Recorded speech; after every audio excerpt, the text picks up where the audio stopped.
What a couple of days it has been for Chelsea fans. First of all, the Club World Cup drama, the 2-hour delay versus Benfica Saturday evening, which we went on to win 4-1. We're going to talk about all of that in the next video tomorrow, so make sure you hit that notification bell. We are getting back to the Club World Cup drama tomorrow. We've got a brilliant game coming up at the weekend, which I'm looking forward to. And also, as well, we have to say this. How the hell did Manchester City lose last night? Well, early hours of this morning, wherever you are, whenever you're watching this, but they have lost to Al Hilal. They are now out of the Club World Cup. We, as Chelsea fans, are the only English team still in the tournament, still within a chance, very, very small chance, but a chance nonetheless to go and win the Club World Cup. I'm going to say it from now. I did not expect us to be at this position in terms of reaching this stage of the Club World Cup. And the draw, the luck of the draw, I'm not going to say it's going in our favour because we have to be honest, Fluminense, Palmeiras will not be easy games for us. First of all, if we do get past Palmeiras, it's not going to be an easy game. And Fluminense versus Al Hilal, which is the day before our game, is going to be also difficult. So even if we do get past Palmeiras and we go on to play Fluminense, for example, that will not be an easy game. And if we do get to the final, dare I say, I think against PSG, that is going to be a difficult game. That is on the 13th of July, a couple of weeks from now. But we're going to talk about Club World Cup tomorrow. This is about the transfers at Chelsea and hopefully, some light at the end of the tunnel for some of the players that we're hoping to offload and some of the players potentially that are coming in. But before we do any transfer talk, we have to give a big shout out to the one and only, the one player that I feel like could have been the what-if player or one of the what-if players. We had a couple at Chelsea, but Charlie Masonda at the age of 28 has announced his retirement from football. Charlie Masonda, for me, I remember watching him in the youth team, coming through at Chelsea. I think he got maybe, I'm going to say 7 appearances for the first team. But he was one of these players that I could file next to Gael Kakuta, one of those just hidden gems. If you've ever played Football Manager, you'll know about wonder kids.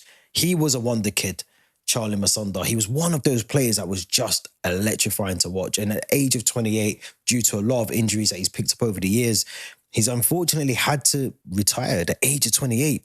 The age of 28, he announced it via an interview on Rising Ballers YouTube channel the last couple of days. Charlie Masonda joined Chelsea. He came from Anderlecht in 2012 with high expectations. He made his debut 2017 Community Shield against Arsenal. He then went on a couple of loan spells of Real Betis, Celtic and Vitesse. But he did, of course, have a seriously mad injury, knee injury, which kept him out of the game for 2 years. Now, if you remember, there was a couple of times when I think he tried to come back after that. I think even when he left Chelsea, he said he wants to continue to play for Chelsea. He was willing to play for Chelsea for free. I haven't made that up. He wanted to stay there. He loved Chelsea so much. He wanted an opportunity. He wanted to impress the gaffer at the time. And unfortunately was never given an opportunity. He left in 2022. He went on to, I think it was Levante, and he also went over to a team in Cyprus, which I cannot remember for the life of me, but he definitely played over there. That's his last team. Apparently he wants to stay in football in some capacity. He wants to still be part of footballing world, which I don't blame him. 28 is nothing. If Charlie Masonda could keep himself fit and he didn't have that big injury for 2 years, I think we would have been talking about he probably wouldn't be at Chelsea, but he'd definitely be still playing top level Premier League Championship football because he was that good. He was that good. He was from the same cloth as Eden Hazard. He was that good. So let's wish him all the best. You know, I'm sure he's definitely a what could have been story for Chelsea. But at 28, I'm sure Charlie Masonda will go down, to me personally, as one of those players that would have gone on to hit the high levels of football, especially in England Premier League Championship as well. But let's move on. Kepa has finally got his deal done with Arsenal. The medical's been done. Arsenal have signed him. This is once the goalkeeper that cost in the region of 71.6 million. The most expensive goalkeeper at one point in his life. Kepa now moves to Arsenal for 5 million. He's going to be back up, I believe, to David Raya. I'm going to be honest. I can't think of one Arsenal player that has left Chelsea and gone to Arsenal and it's worked out for them. So I say all that to say this. I don't care that he's left. I actually think this is probably a good move for Chelsea more than it is for Arsenal. He was never going to play for us again. We're trying to offload another goalkeeper. I don't think he had that good of a spell at Bournemouth. Yes, he had a half-decent spell at Real Madrid. But at age 30, I think the decline, like I said, you know, a 71.6 million goalkeeper who's now going for 5 million, you know, because of the release clause in his contract. I'll be honest, I don't see him lighting up the Emirates. He's not going to go and win them the Premier League. So I'm not concerned at all by Kepa going. I think it makes sense for him to go on, move on. Obviously, that infamous final with Maurizio Sarri, I'm sure he's still fresh in a lot of Chelsea's fans' minds as well, refusing to come off, you know, nearly put Sarri into an early grave in that final. And if I remember correctly, went on and cost us the flipping final. I'm pretty sure he skied his penalty over the bar. It was a really historic game against Manchester City, but he goes to Arsenal, 69 appearances for Chelsea, 59 clean sheets, but he goes. He's gone. Finito. Bye. Pack your case, get out. What do Arsenal get? What will Arsenal be getting? Is there any shock value in this deal? I don't think there is. I think, for if we're being honest, I think it's the perfect situation for Chelsea. He's off the books. He's off the wage bill. It gives opportunity for Mike Penders. It gives opportunity for hopefully, Jurgensen. If we do keep Petrovic at the club, it gives him an opportunity to step up and be the number one goalkeeper at the club next season. Unless Petrovic is hell-bent on leaving, this could be the opportunity. And it gets him off the books. For me, that's the win-win. And we've got a decent enough fee for him. I mean, you know, he could have stayed at the club and ran his contract down. He hasn't done that. He's moved on. He'll become a second string to David Raya. But he does follow a long list of players. William Gallas, Kai Havertz, Jorginho, David Luiz, Raheem Sterling. I think if you had their phone numbers now and WhatsApp to them, they'd reply and say, yeah, we made a mistake going to Arsenal. So good luck to Kepa. I'm sure he's just there basically to see out his final years as a professional footballer. I can't imagine him getting that much game time, but we'll have to see. Let's move on. Let's go to some positive stories. JOão Pedro finally has his medical completed with Chelsea. He is considered, according to a lot of reports, especially within The Athletic and also Fabrizio Romano, that JOão Pedro has now agreed a 60 million deal, 55 million initial fee with 5 million add-ons to sign JOão Pedro, the 23 Brazilian forward, completing his medical in the USA as we speak, and will be available to play Palmeiras on the 4th of July. He signs a 7-year contract, and the official announcement is expected very, very soon. Mixed emotions from the fan base, as always, with Chelsea fan base. But I do think this deal could actually work out in our favour. Now, we're going to talk about Noni Madueke after this, but JOão Pedro is very versatile. He can play in the 9, he can play in the 10, he can play on the wings. I think the flexibility is probably why we've gone for this player, because I think if you look at how we play, you know, we're talking about we have lack of left wingers at the moment with potential Noni Madueke leaving the club as well. We know that Sterling is not in the plans. We know that Mudryk is not in the plans. I'll be honest, and obviously Gittins looks like that deal's now done. So there is cover in the left side. But to have someone that can be versatile, that can cover for Liam Delap, I spoke about last week about losing Nicholas Jackson for the best part of December, best part of January for the African Cup of Nations. This deal does make a little bit of sense. Now, have we paid over the odds for him? Possibly. But in today's market, when I see Jack Grealish, I see Declan Rice, I see Rasmus Højlund, Joshua Zirkzee going for the prices they're going for, I don't actually think this is a deal that I'm going to be annoyed at. Can he score more goals? Possibly. Is a lot of his goals, are they from penalties? Possibly. Does he have a bad temper? 100% he does. And I think that's the only worry for me.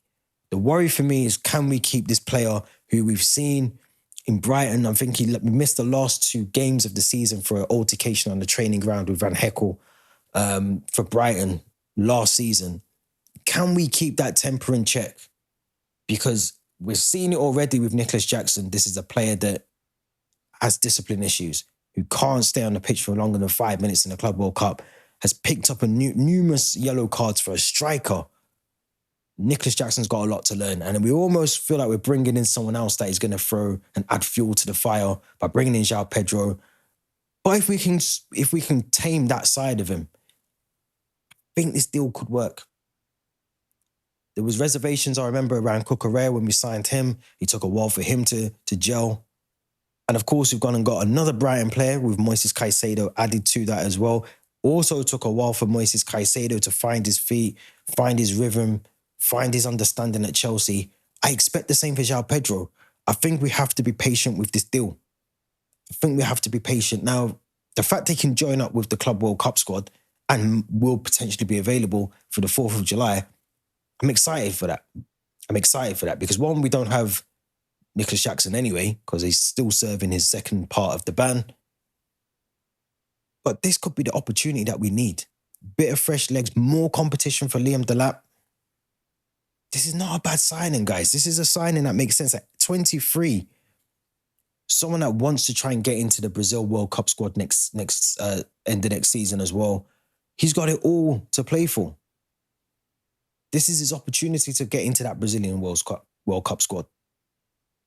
So he's going to have to do a lot of things. Now, his stats are they could be better. You know, appearances 70, 30 goals, 10 assists, 0.22 non-penalty goals per 90 minutes. He has 3 caps for Brazil as a striker. Previous clubs, Fluminense, of course, and Watford. So he's joining a very well quality squad. Kendry Payers, Estevao, Caicedo, Enzo, a lot of Portuguese, South American speaking players. This deal for me makes sense. One thing I will say, I got to add this in before we move on.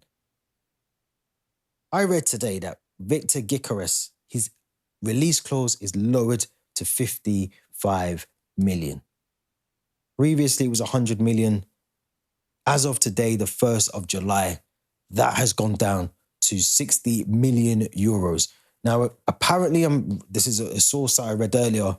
If a bid comes in and it activates that release clause and Sporting decide not to accept that fee, there's a fee that goes towards the agent for the fact that they've rejected the fee. Now, if I was Chelsea and I knew that, I probably would be trying to do that deal first before I go and do the JOão Pedro deal.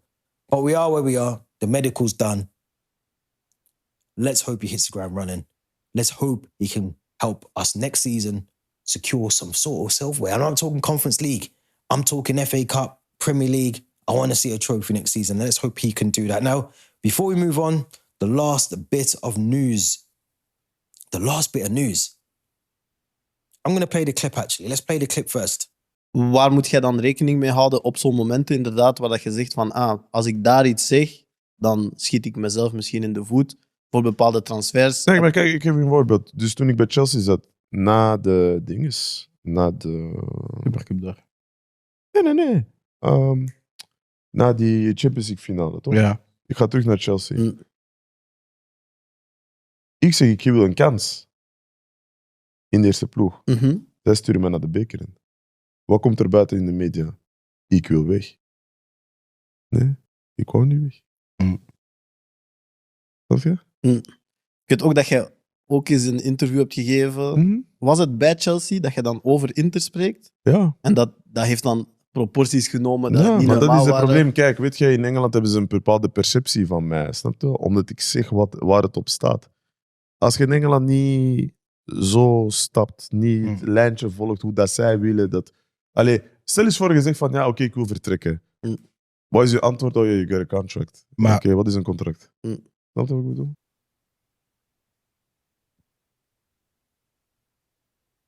Apparently, according to Romelu Lukaku, he wanted to stay at Chelsea. Now, if I was going to invent something, I'd probably invent a bullshit meter. A bullshit meter would be able to detect, a bit like a smoke alarm.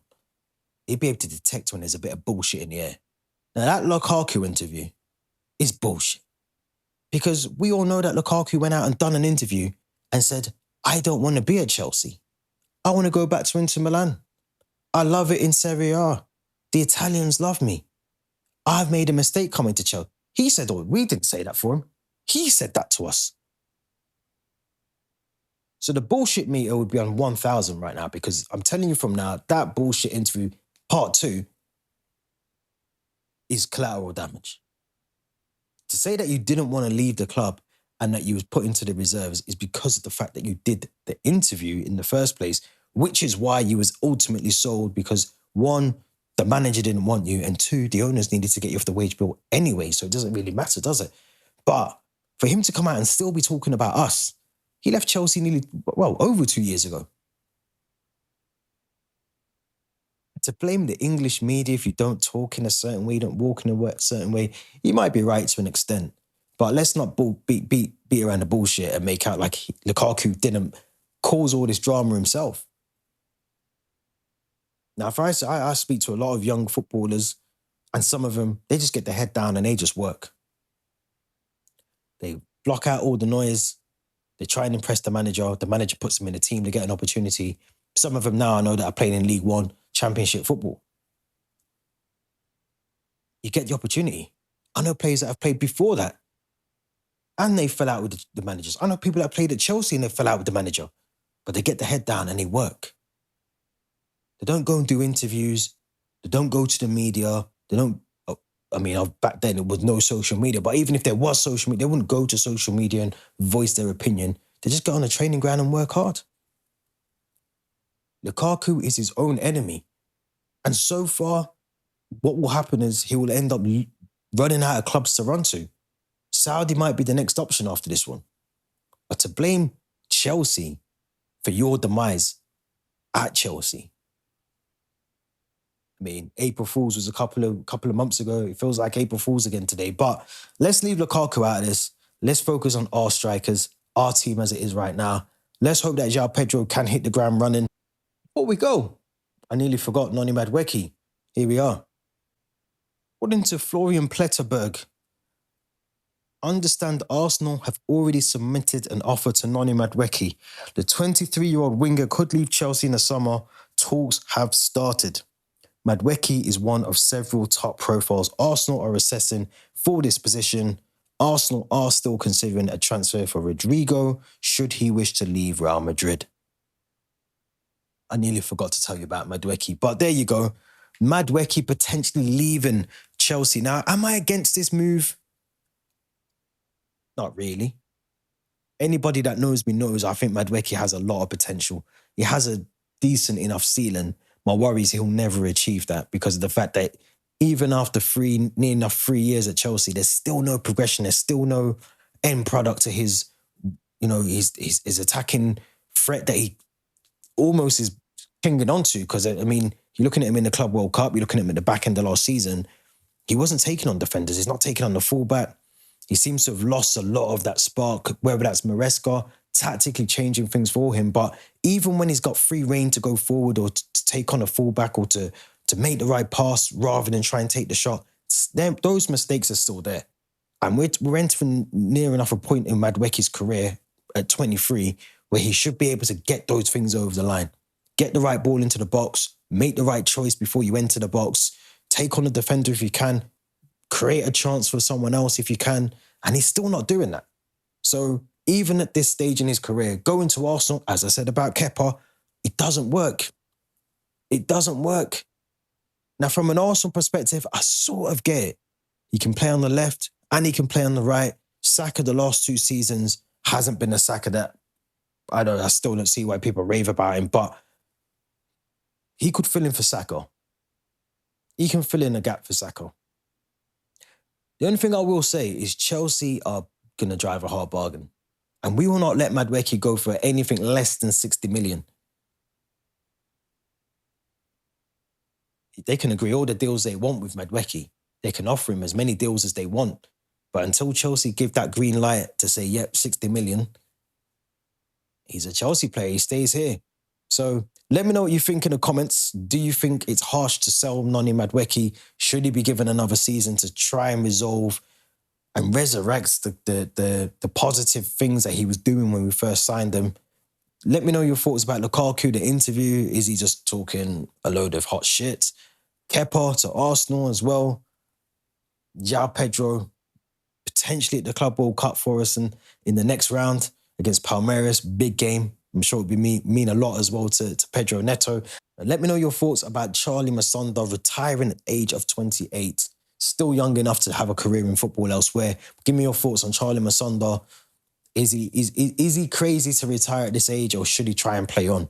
Let me know your thoughts. Don't forget, tomorrow, Club World Cup preview. We're going to be talking all things Club World Cup. Hit that notification bell. And also, I don't think I even mentioned this, but from today onwards, the 1st of July till the 31st of July, there will be a mini documentary series on this channel. So make sure you hit that notification bell so you do not miss the first episode. It's a bit of a cracker. It's Petr Cech. I'm going to spoil the surprise for you already. We're talking all things Petr Cech. It's a mini documentary series. Leave your thoughts on that video as well, and make sure you don't miss any of those. There's 31 episodes in total. Hopefully you enjoy them. And until then, enjoy the rest of the day. We'll be back soon.